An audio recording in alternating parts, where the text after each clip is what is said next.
Oi, pessoal, estamos mais uma vez aqui com o nosso projeto Conversa com Ciência. Vocês já devem ter, né, hoje falar em vírus, todo mundo já sabe o que é, né? O que é um vírus, é a proteína, é o vírus A, é o vírus B, né? Só que vírus é eu acho que talvez antes do ser humano já tinha vírus, né? E existe todo um estudo sobre esses vírus, né? Porque eu não tenho um vírus só da gripe, eu não tenho um vírus só da Covid, né? Eu tenho um vírus em várias situações e que podem causar sérios problemas aos seres humanos, né? E estudar esses vírus, como é que eles funcionam, né? Como é que eles atacam, né? Como combater esses vírus é fundamental para a preservação da espécie humana, certo? Então, dentro desse processo, nós temos aí a virologia, certo? Que é o estudo, né, desses vírus, ok? E hoje o tema do nosso programa será virologia. Bom, para falar sobre virologia, nós temos aqui o nosso amigo Ken Colares, né, que é um colaborador nosso, um contemporâneo meu aqui né, eu fazia engenharia, ele fazia medicina, né? E desde aquela época nos conhecemos, né? Nos reencontramos agora, né? Mas é um prazer estar aqui com ele. E eu queria aqui, primeiro, agradecer a disponibilidade dele estar com a gente, falando um pouco sobre o que é isso, sobre a virologia, né? E todos os seus impactos que tem na sociedade. Ken, muito obrigado aí pela sua presença. Imagina, eu que agradeço o convite de participar dessa iniciativa e estou à disposição aí para a gente fazer uma conversa mais produtiva possível. Obrigado. Bom, e aí eu vou fazer a primeira pergunta, né, de quem é leigo. O que é virologia? Bom, a virologia é a área da ciência que estuda os vírus, né, que são um tipo de micro-organismo, talvez um dos mais simples, um dos mais menores em tamanho e um dos mais simples na sua composição, né? Os vírus, eles nem são um organismo com capacidade de se multiplicar, né? Existe até quem discuta se é um ser vivo ou se ele não é um ser vivo, porque uma das características dos seres vivos é a capacidade de se multiplicar, né? Uhum. E o vírus, ele não tem a capacidade de se multiplicar sozinho, ele depende de entrar dentro de algum organismo, no caso a gente, e aproveitar a nossa máquina de produzir as nossas proteínas, etc, para ele se multiplicar, porque ele é defeituoso, ele é muito simples, né? Então, essa partícula muito simples, mas que tem sido cada vez mais, se tornado mais importante como causa de doença, à medida que a gente evolui nesses últimos anos. Se você parar para pensar, os principais agravos de saúde que nos causaram epidemia e problemas foram os vírus. Por conta disso, cada vez se estuda mais e se desperta mais interesse sobre o estudo da virologia, né? Tá, e quais são as doenças mais impactadas, assim, quais são os vírus que mais chamam a atenção, né, da ciência, né, quais são os que são mais, pode dizer assim, danosos, perigosos, né, na tua experiência aí? Não, os vírus mais tradicionais, né, que a gente começou a esbarrar como problema de saúde há muito tempo, talvez o vírus da varíola, né, foi um inimigo que a humanidade enfrentou lá atrás, né, o vírus da varíola. Aqui no Brasil sempre teve uma importância muito grande, desde o começo da nossa história, o vírus da febre amarela. Para a gente aqui foi talvez um dos vírus mais importantes, né? Mas a virologia, ela tem um divisor de águas, assim, que fez a virologia passou a ser mais valorizada e a pesquisa avançou de uma forma muito mais agressiva depois do surgimento da AIDS, né? Então, nos anos 80, no início dos anos 80, o surgimento de uma doença grave, potencialmente letal, na época letal, né? Transmissível. A gente poderia dividir, na época, a virologia a tecnologia da virologia que existia nessa época era ainda muito rudimentar, até porque existia pouco investimento. É um pouco mais trabalhoso e difícil lidar com vírus do que com os micro-organismos maiores. A tecnologia é mais cara e mais complicada, né?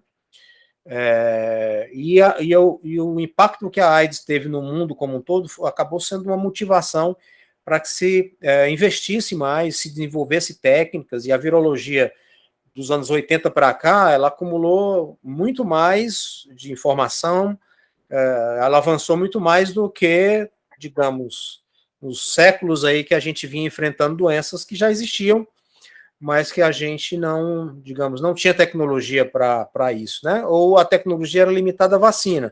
Então, a vacina da varíola surgiu lá atrás, mas para fazer diagnóstico, para visualizar, para estudar, a gente não tinha ferramenta para isso, né? Então, talvez o HIV ele sirva como um divisor de águas antes e depois a virologia virou uma outra coisa. Mas aí o papel de vocês na virologia é entender o vírus, né? Como combater o vírus, né? Como é que funciona uma pesquisa, né? Eu vou iniciar uma pesquisa, como é que funciona a pesquisa em vírus? Eu sei que tem um risco biológico muito grande, né? De manipulação desses vírus e tudo. Como é que funciona essa pesquisa, né? Assim, eu nunca, né? Eu sou um pesquisador, mas numa área totalmente diferente. Então, assim, como é que funciona, né, um laboratório de virologia?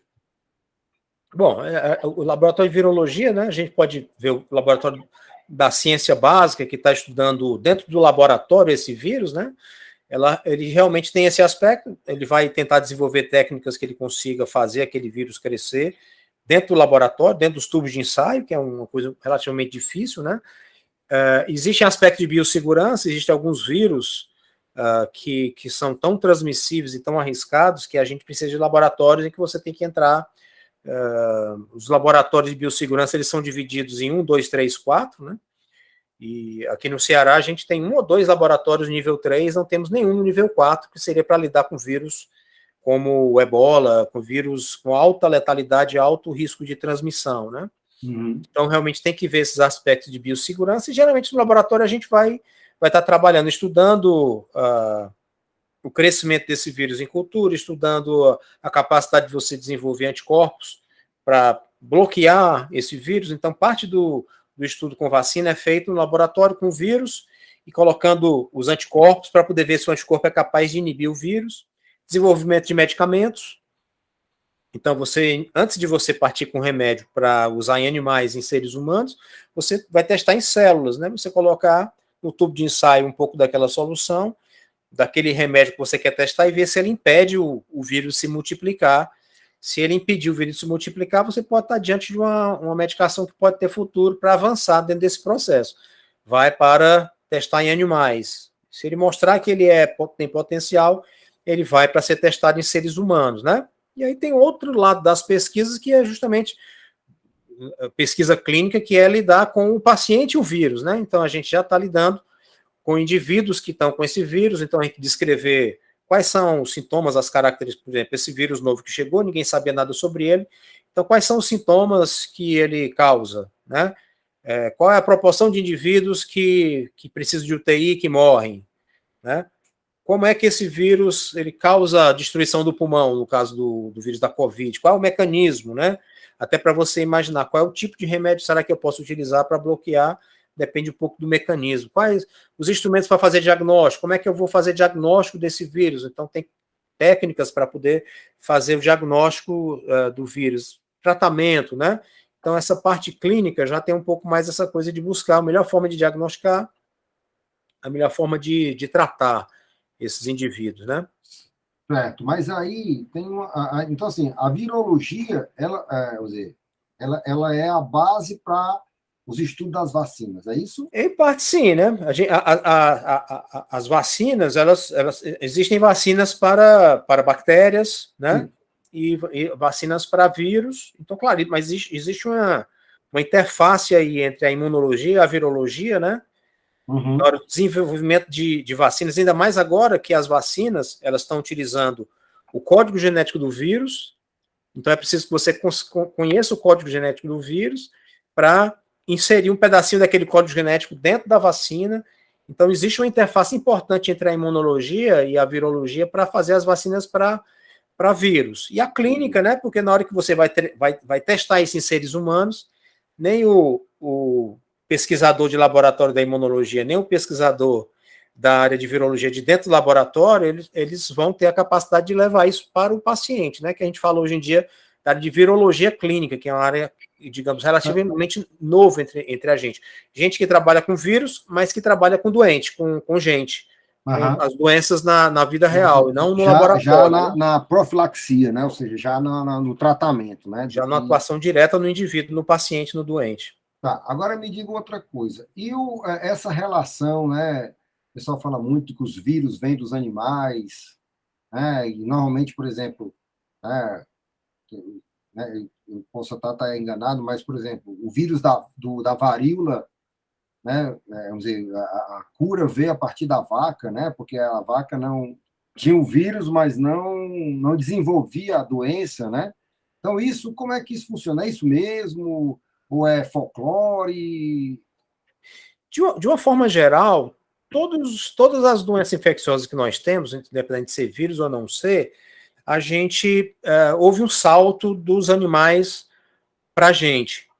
Algumas delas, por exemplo, os herpes vírus, né, que causa a catapora, na verdade, eles evoluíram com a gente do macaco ou seja, eles encontraram com a gente antes da gente ser humano, Homo sapiens. Uhum, uhum. Eles evoluíram, mas boa parte das doenças infecciosas que nós temos, em algum ponto, houve o contato entre uma pessoa, um ser humano e um animal, e esse micro-organismo saltou. Então, boa parte, varíola, tuberculose, quase todas essas. A Siri está querendo participar da conversa aqui. Quase todas as doenças, em algum momento, elas saltaram. Então, isso não é exatamente uma novidade. Agora, aparentemente, isso está acontecendo mais. Em parte porque nós estamos invadindo o habitat dos animais, em parte porque os animais eles estão se urbanizando, como, por exemplo, o Aedes aegypti era um inseto que era do mato, né? O Aedes aegypti, hoje em dia, ele está adaptado à cidade.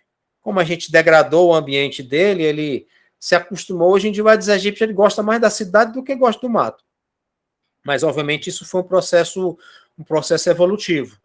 Mas, cada vez mais, a gente está vendo esse transbordamento, né, que eles colocam, ou seja, doenças de animais. Tanto é que, hoje em dia, existe toda a preocupação na virologia de estudar já vírus de animais, especialmente vírus de morcego, para já tentar conhecer o vírus antes dele saltar.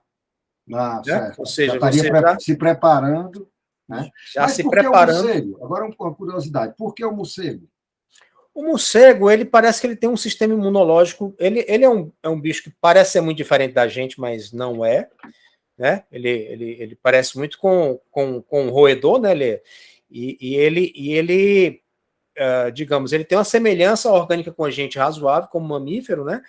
E aparentemente ele tem um sistema imunológico interessante, que ele tolera muito desses micro-organismos se multiplicar dentro dele sem causar doença, sem matar o morcego, né? Uhum.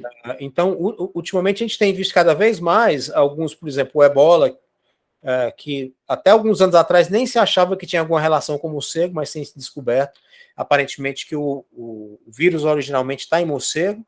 Às vezes ele vai ter, o morcego passa para os animais outros, e os animais outros passam para a gente, ou então saltam. Então, cada vez mais tem se interessado em estudar os morcegos como potencial fonte de novos problemas que vão vir para o futuro e que a gente já precisa começar a conhecer agora. Inclusive o SARS-CoV-2, imagina-se que ele veio de morcego, né? Bom, e aí me fale um pouco lá do que você tem desenvolvido nas suas pesquisas lá na Unifor, lá no seu grupo de pesquisa, né, dentro do que a gente já conversou. Né, o que é que você pode aí...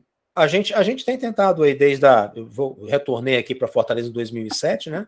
A pós-graduação e tudo mais. A gente tem tentado, junto com a professora Daniele, que é parceira de pesquisa e também de vida, minha esposa, né? A gente tem tentado levar desenvolver um pouco a virologia no nosso meio. Talvez as 3 coisas principais que a gente tenha trabalhado com HIV, a gente tem algumas pesquisas relacionadas ao HIV, mas que eu acho que talvez desperte um pouco menos de interesse do público, né? Uma coisa interessante que a gente vem trabalhando é com dengue, com arbovirose, há algum tempo.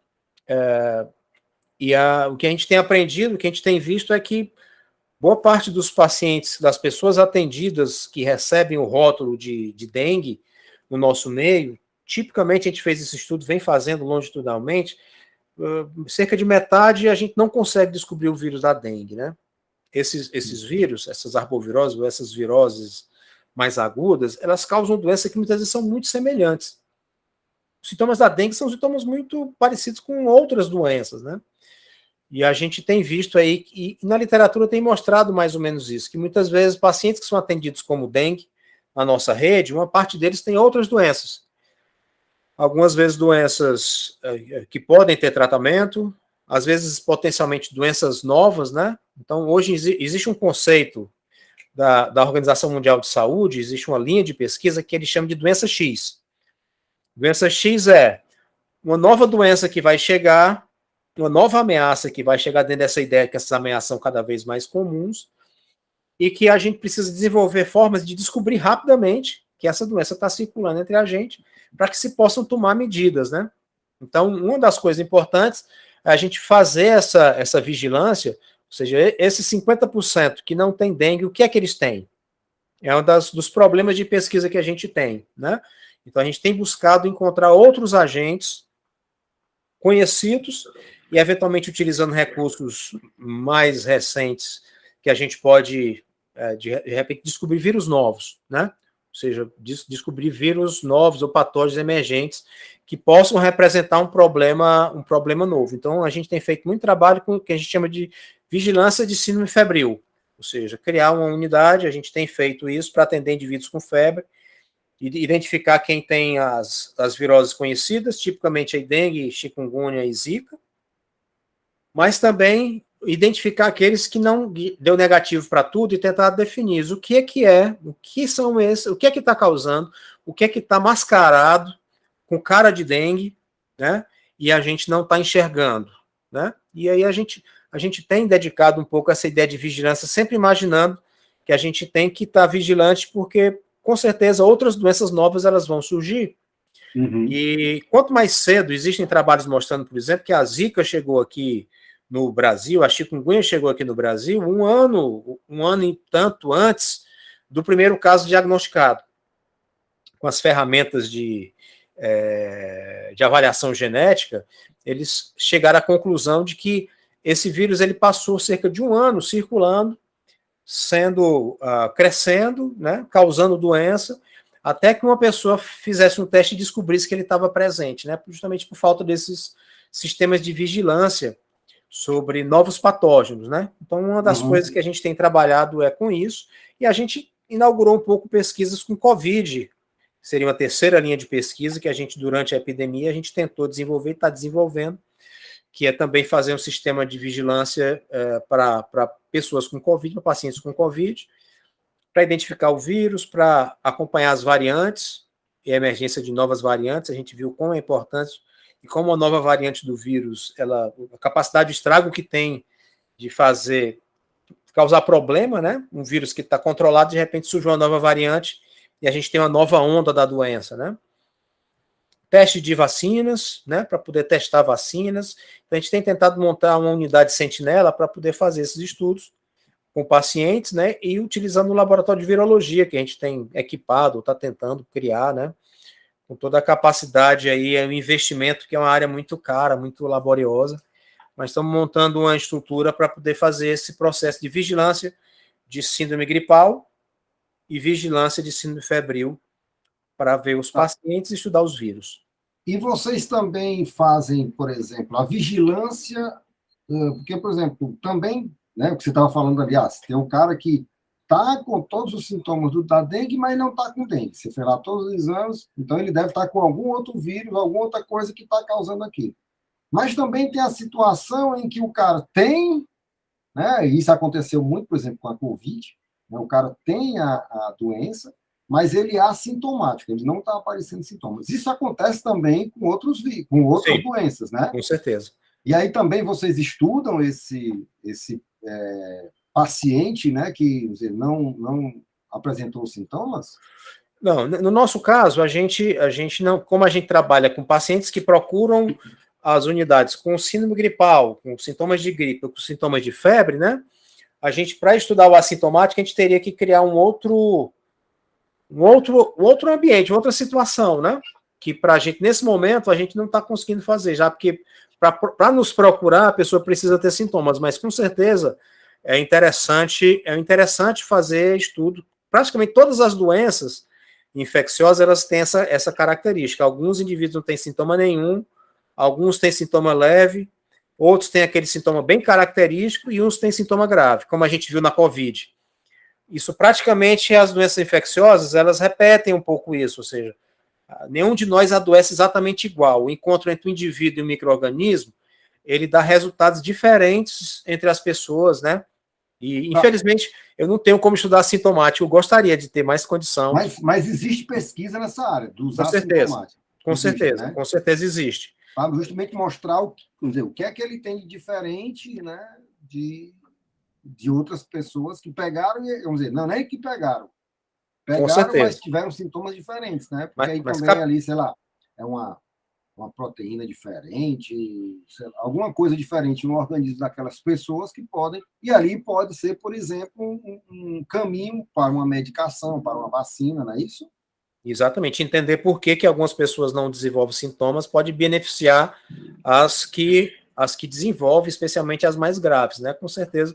Agora, para captar esse indivíduo, a gente precisa ter isso. Na literatura, o que a gente mais observa são aquela vigilância de contactantes. Então, serviços bem montados em que conseguem pegar uma pessoa que teve a doença e conseguir investigar os contactantes, aí você consegue pegar esse indivíduo. Mas você precisa ter isso entre nós, essa capacidade de identificar os contactantes entre nós ainda digamos, ainda é rudimentar. A gente ainda não tem um sistema muito bom para poder fazer isso.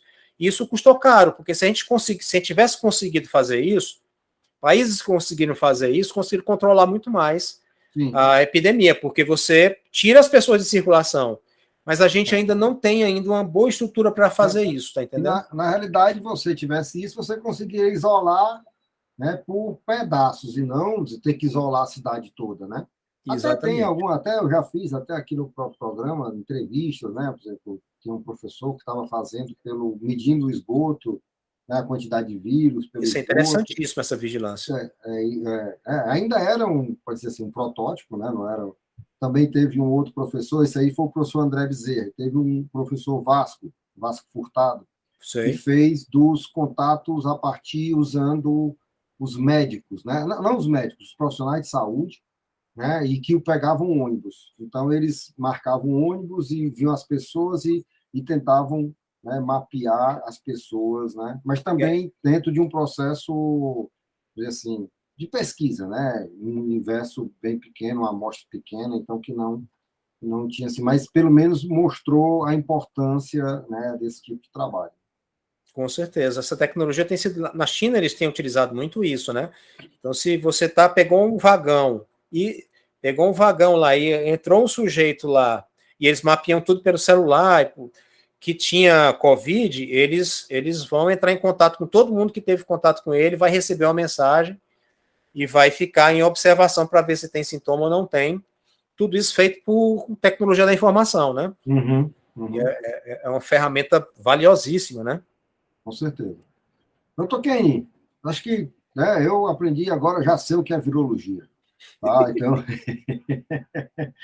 Então, quero mais uma vez lhe agradecer aqui a disponibilidade, estar aqui conosco, né, no programa, é um programa, né, interessante, a gente vem desenvolvendo ele tem mais de um ano, e é muito importante conversar com pessoas, né, sobre as mais diversas áreas. Né? Então, muito obrigado aí pela sua disponibilidade. Parabenizo aí a iniciativa de vocês, estou sempre à disposição, que precisar para ajudar, a gente fica às ordens. Bom, pessoal, né, estamos chegando ao fim de mais um Conversa com Ciência, né? Hoje a gente falou agora sobre virologia. Eu gostei muito, né? Aprendi várias coisas muito interessantes, né? Coisas que você não percebe no dia a dia. E convido a vocês, né, a entrar no nosso canal, lá no YouTube, a entrar nas nossas redes sociais, certo? A ver lá no Instagram, no Facebook, lá, tá tudo lá sendo colocado. A gente agora está com a newsletter, certo? Também lá nas nossas redes tem como você entrar. Também temos um grupo no WhatsApp, também só para assuntos ligados à ciência, certo? Então, já tem um bocado de gente, então, muito interessante, né? Sempre tentando aumentar essa divulgação da ciência, né? E principalmente da ciência que não está todo dia na mídia. Tá? Então, assim, a gente procura ver pesquisas, discussões, né, mais interessantes que a gente possa conversar para trazer para vocês aí vários esclarecimentos, ok? Então, mais uma vez, obrigado a todos pela audiência, né? Como todos sabem, eu sou o professor Barros Neto, professor titular da Universidade Federal do Ceará, âncora desse projeto, que é um projeto suportado pela Universidade Federal do Ceará, pela Sociedade Brasileira para o Progresso da Ciência e pela Fundação Astef. Então, muito obrigado, fiquem bem, fiquem em paz, fiquem com saúde. Até a próxima.